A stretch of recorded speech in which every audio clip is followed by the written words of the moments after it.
Nuestra primera panelista, Rosa María Ángel de Frade, licenciada en Psicología de la Universidad Rafael Andívar, con estudios en doctorado en la Universidad Complutense de Madrid. Con cursos de desarrollo humano, negociación, administración y comunicación estratégica en el INCAE y la Universidad de Harvard. Fue presidenta de la Asociación de Estudiantes de la Facultad de Humanidades y coordinadora de Asuntos Estudiantiles de la Universidad Rafael Andívar.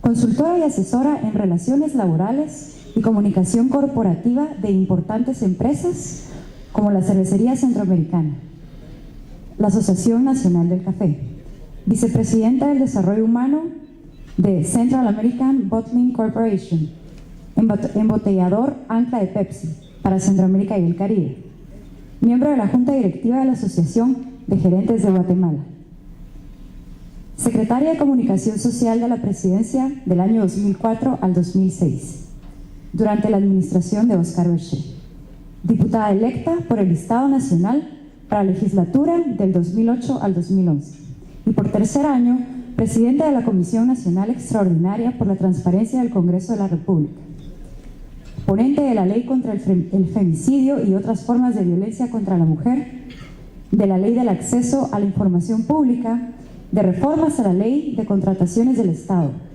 de la Iniciativa 4323 y de otras iniciativas como reformas a la Ley Orgánica de la Contraloría General de Cuentas, la Ley contra la Fiscalización de Medicamentos, Ley contra el Enriquecimiento Ilícito, la Ley contra el Contrabando, Ley que regula los fideicomisos públicos, la Ley que prohíbe la utilización de ONGs para la ejecución de obra pública y como intermediarias en la adquisición de bienes para el Estado, de las reformas de la ley electoral y de los partidos políticos, que propone la reducción del número de diputados y controles más estrictos al financiamiento de partidos políticos, entre otras. Y eso es solo parte del currículum, aquí hay un poco más, pero vamos a dejarlo por ahí y vamos a dar inicio con la diputada. Bueno, muchísimas gracias por la oportunidad. Muy buenas tardes a todos y todas. Yo tengo que empezar diciendo que soy una persona optimista por naturaleza. Así que estoy convencida de que si trabajamos juntos y nos proponemos cambiar el país, lo podemos lograr. Hoy me toca hablar del daño que un mal Congreso le puede hacer al país y voy a hablar de experiencias concretas y muy específicas de la presente legislatura. Primero, los diputados y diputadas no rinden cuentas. Con una cosa tan sencilla, tan elemental, pero los ciudadanos no pueden fiscalizar el trabajo en el Congreso de la República, a pesar de que el artículo 140 de la Constitución Política de la República de Guatemala dice que el Estado de Guatemala es un Estado democrático y representativo, que la soberanía radica en el pueblo, lo dice el 141, y el 161 dice que los diputados y diputadas somos representantes del pueblo. A pesar de esto, la forma en que nosotros votamos en el Congreso de la República no permite dejar un registro personalizado para que los ciudadanos puedan fiscalizar si cumplimos con nuestras promesas electorales, si somos congruentes o consecuentes con nuestros discursos, y eso se traduce en la forma en que votamos, no solo para aprobación de leyes y decretos, sino para elegir a las máximas autoridades del Estado que por obligación constitucional tenemos. Son 10 años ya desde que se ha intentado que se apruebe el voto electrónico. Recordemos que se han invertido más de 7 millones de quetzales en un tablero electrónico que hoy por hoy no se utiliza. Si ustedes entran a las páginas de internet solo para hablar de dos países vecinos centroamericanos, no para referirnos a México, que está mucho más avanzado en este tipo de rendición de cuentas, Honduras y El Salvador tiene registros personalizados y ustedes pueden entrar a la página y pueden ver cuánto tiempo permanecieron en el hemiciclo, a qué hora entraron, a qué hora salieron, cómo votaron, hasta cómo votaron para la aprobación de la orden del día. Entonces, empezando porque no hay transparencia y no hay rendición de cuentas en el Congreso de la República. Funciones del Congreso. Cuando nosotros hablamos de qué daño le puede hacer un Congreso a un país, un mal Congreso, tenemos que asociarlo y vincularlo directamente a cuáles son las obligaciones y las funciones de ese Congreso. Es elegir a los funcionarios que de conformidad con la Constitución y la ley deban ser designados por el Congreso, aceptarles o no la renuncia, elegir a las personas que han de sustituirlas, decretar, reformar y derogar leyes, aprobar, modificar o improbar a más tardar el 30 días antes de la entrada en vigencia el presupuesto de ingresos y egresos del Estado.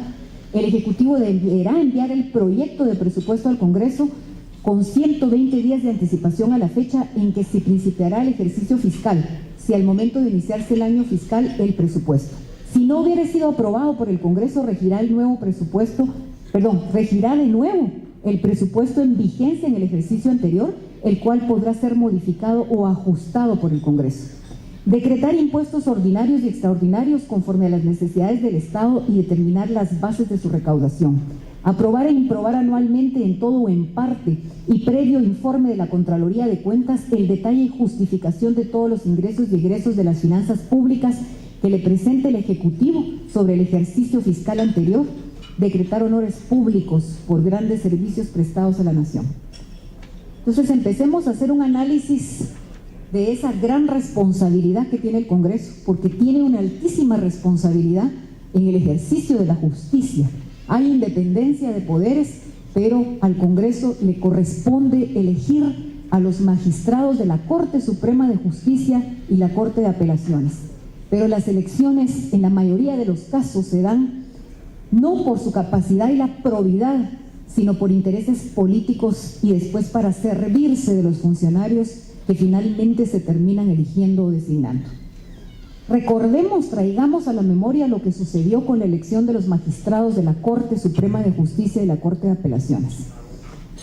Toda la batalla que dio la sociedad civil para que se revirtiera, al menos en parte, la designación de magistrados a la Corte Suprema de Justicia altamente cuestionados. No se logró cambiar a 3 de los magistrados, pero sí a 2. Y hoy por hoy, esa puede ser uno de los elementos importantes en que haya un cierto balance que se empiece a visualizar en la Corte Suprema de Justicia.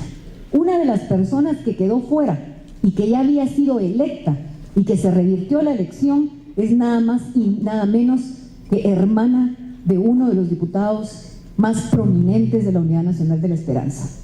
Entonces, esta es la consecuencia de la justicia, es la consecuencia de la forma en que se elige desde el propio Congreso de la República. Pasemos a la elección, por ejemplo, de la directora del Instituto de la Defensa Pública Penal y la Contraloría General de Cuentas. Se revirtió la elección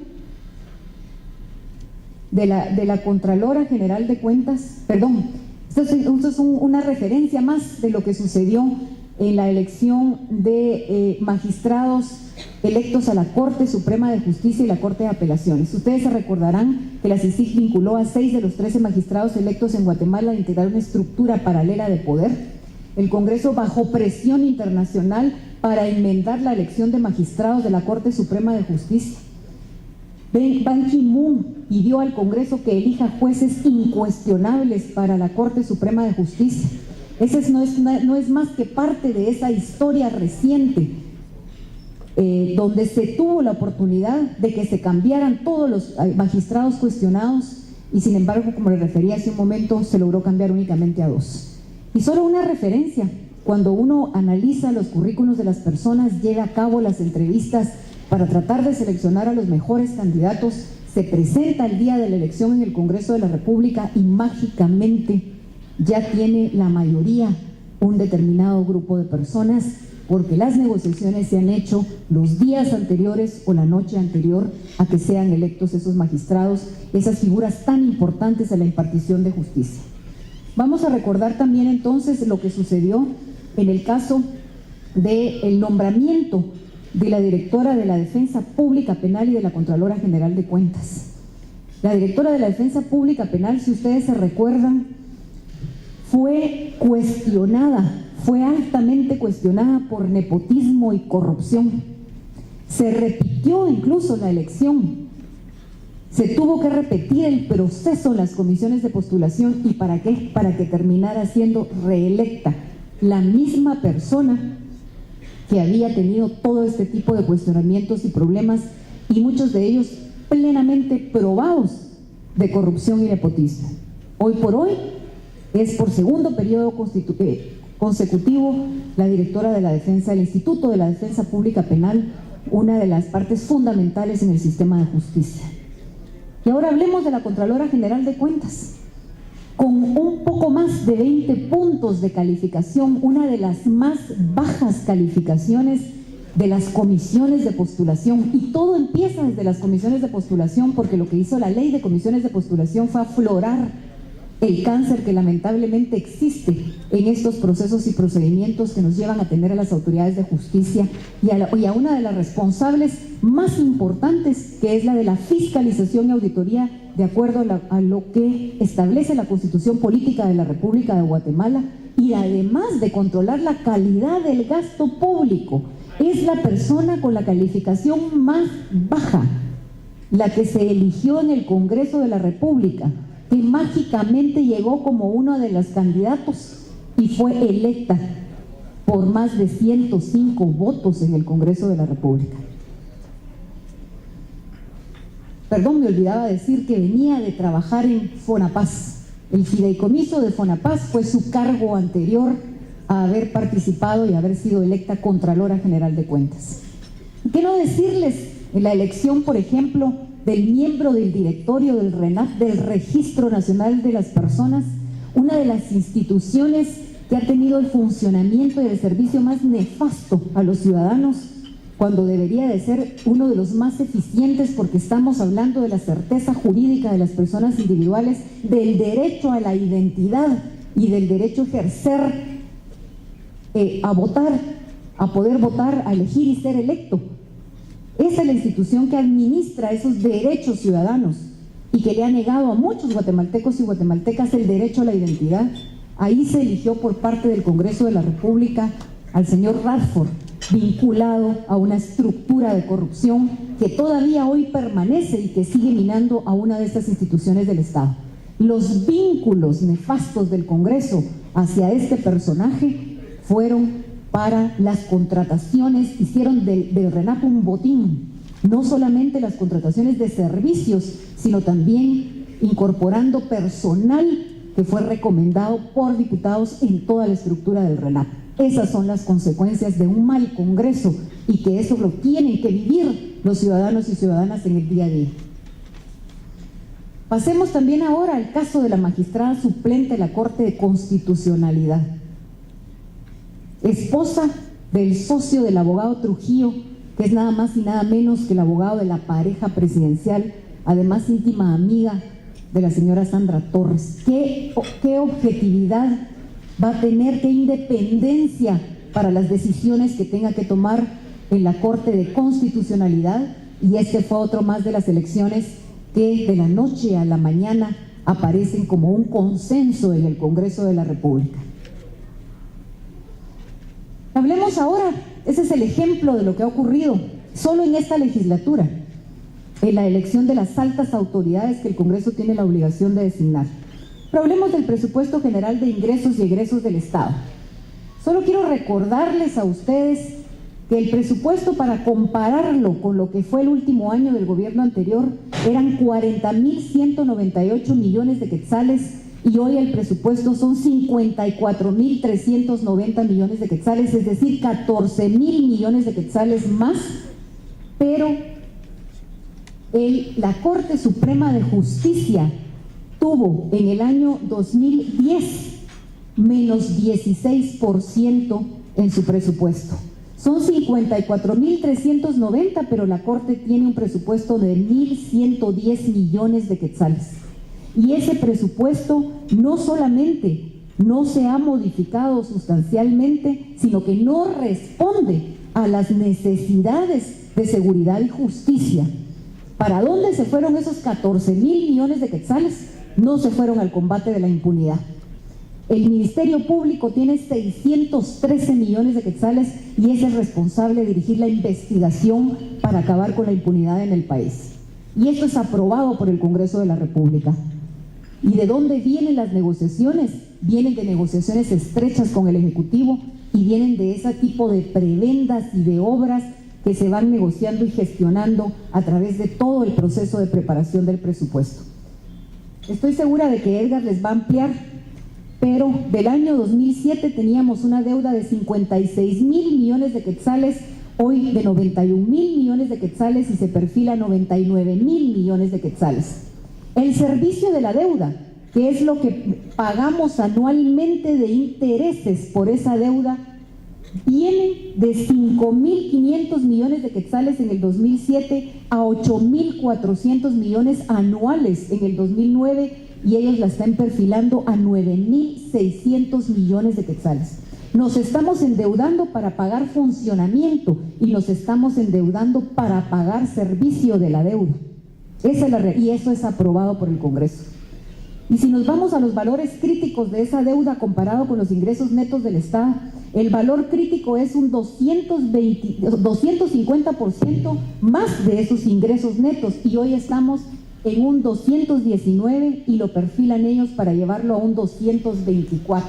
O sea que estamos al borde ya del colapso en lo que es esa comparación, ese análisis comparativo de presupuesto, perdón, de deuda versus los ingresos netos del Estado. Pero vayámonos ahora a los mecanismos de ejecución, porque ahorita solo hemos hablado de la cantidad de recursos. ¿Qué les parece a ustedes que el 84% de las adquisiciones se hacen fuera de la ley de contrataciones del Estado? Se hacen de forma discrecional y únicamente se hace por licitaciones o cotizaciones o contratos abiertos el 9.3% de esas adquisiciones del Estado. Pero, ¿cómo se hacen las adquisiciones del Estado? Se hacen en muchos casos a través de las famosas ya organizaciones no gubernamentales, fundaciones y asociaciones. Y solo para que ustedes tengan una idea, oficina de ONG funciona en empresa de diputados Samayoa. Veinteañeros dirigen ONG con contratos millonarios. Diputados reconocen que detrás de están sus colegas Lester Reina, Sergio Celis y Roberto Kessler del Partido Unidad Nacional de la Esperanza. ONG de ex viceministro de Salud beneficiada con 61.8 millones en contratos. El médico del presidente, que fue viceministro de Salud por unos meses, beneficiado por esos contratos millonarios. ¿Y qué decir de la sobrina de Sandra Torres de Colón? ONG será investigada por incumplir entrega de obras, porque por esa vía les llegan las comisiones. Por ahí les está llegando el dinero que se están robando. ONG vinculada a Capo se benefició con contratos millonarios. Al menos 371 casas construidas para víctimas del conflicto armado a través de Fonapaz, dirigida en ese entonces por Obdulio Solórzano, fueron hechas por una ONG vinculada al presunto capo del narcotráfico. Hasta ahí llegan los tentáculos de estos mecanismos de ejecución del gasto público. Critican transferencias a ONGs por 2.48 millardos, 2.480 millones de quetzales, 2.480 millones. ONGs incumplen, porque encima de todo reciben el dinero y ni siquiera se toman el trabajo de fingir que algo hacen con el dinero que están recibiendo. ¿Cuáles son muchas de las consecuencias de esta contratación? Y pasamos directamente a los ejemplos. Aquí tengo uno y ustedes los pueden encontrar por cientos los ejemplos. Una empresa que se llama Renta Mac de Izabal. Inscripción provisional el 19 de diciembre del 2007, inscripción definitiva el 10 de enero del año 2008, pero ya en el 2008 recibió nada menos que 58 millones de quetzales. Y 40 millones en el año 2009. ¿Y cómo lo recibió?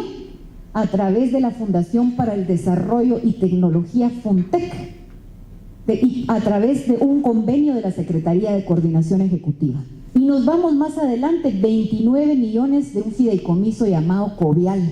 Por supuesto, aquí no hay licitaciones, no hay cotizaciones, no hay concurso público. Es simplemente te escojo, te selecciono y te doy 98 millones de quetzales. Así se está haciendo la ejecución del gasto público. Triangulaciones.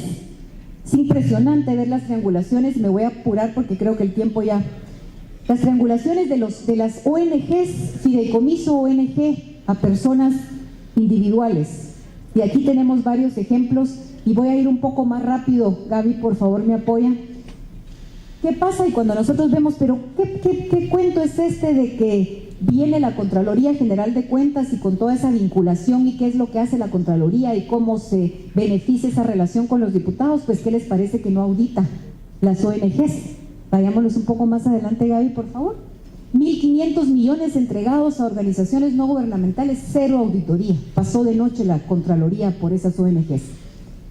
¿Y de quién depende que ya no se sigan utilizando las organizaciones no gubernamentales? Pues del Congreso. Pero vamos a hablar muy rápidamente y me voy a tomar nada más unos minutos. Prebendas para diputados. Pero si esto no fuera poco, en el año 2008, 2009 y 2010, 9.462.000 quetzales gastados en viajes de los diputados.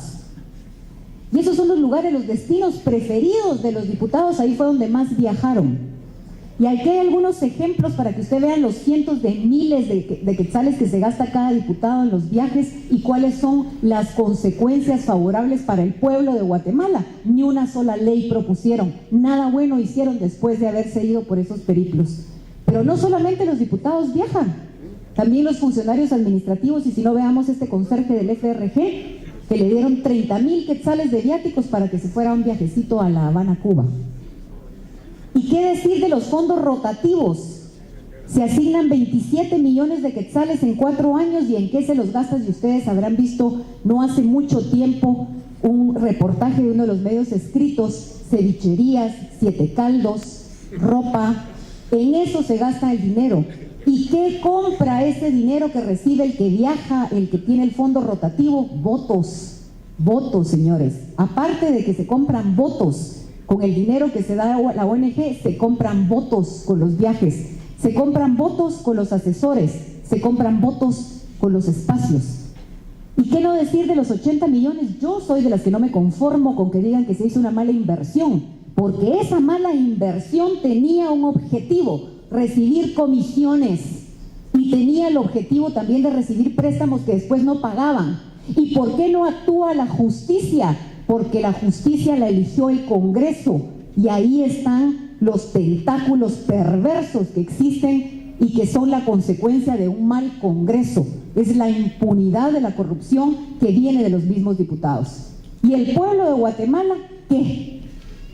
El presupuesto de 54.000 millones de quetzales que se va quedando en el camino, ¿qué le llega al pueblo de Guatemala? ¿Y quiénes son las víctimas de la corrupción, el despilfarro y la impunidad? Los más vulnerables, los que viven en la pobreza y la pobreza extrema, los que no le llegan los servicios, los que no pueden contratar a una persona para que los cuide, los que tienen que caminar para alcanzar un autobús, una camioneta que los lleve, y son extorsionados por las maras en el camino, y las mujeres son violadas. Ellos son los que pagan las consecuencias, son las víctimas, porque la corrupción tiene víctimas, y las víctimas son las personas que son más vulnerables. El Congreso es el problema, pero el Congreso debe ser también la solución.